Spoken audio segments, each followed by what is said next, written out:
पुराने समय की बात है। एक छोटे से गांव में एक साधु बाबा रहते थे। उन्होंने गांव वालों को सिखाया कि सच्चे प्रेम में ही असली शक्ति छिपी होती है। एक दिन गांव की सबसे सुंदर लड़की परी बाबा के पास गई। बाबा ने परी से कहा, तुम्हारे दिल में क्या है परी? मुझे एक विशेष शक्ति चाहिए ताकि मैं अपने गांव की समस्याओं का समाधान कर सकूं। तुम्हें एक चमत्कारी रत्न की आवश्यकता है, लेकिन इसका उपयोग सत्य और प्रेम में ही करना होगा। परी ने वन में एक पुरानी मंदिर में एक चमत्कारी रत्न ढूंढा। रत्न ने परी को विशेष शक्तियों से संबंधित किया। वह जान गई कि इसे सही तरीके से उपयोग करने के लिए उसे परी के दिल में सच्चा प्रेम चाहिए।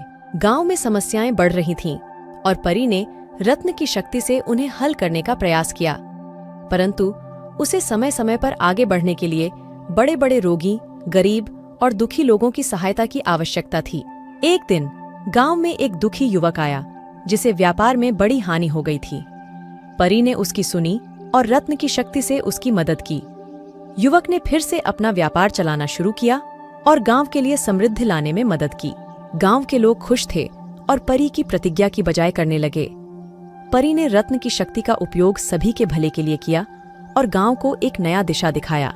एक दिन परी ने रत्न को वापस वन में रखा और गांव वालों को बताया, शक्ति हमारे अंदर है और हमें इसे सही दिशा में उपयोग करना चाहिए। सच्चे प्रेम में ही हमारी असली शक्ति छिपी है। गांव वाले हृदय से उत्साहित हो गए और उन्होंने एक साथ मिलकर गांव को और भी सुंदर और समृद्धिशील बनाने का निर्णय लिया।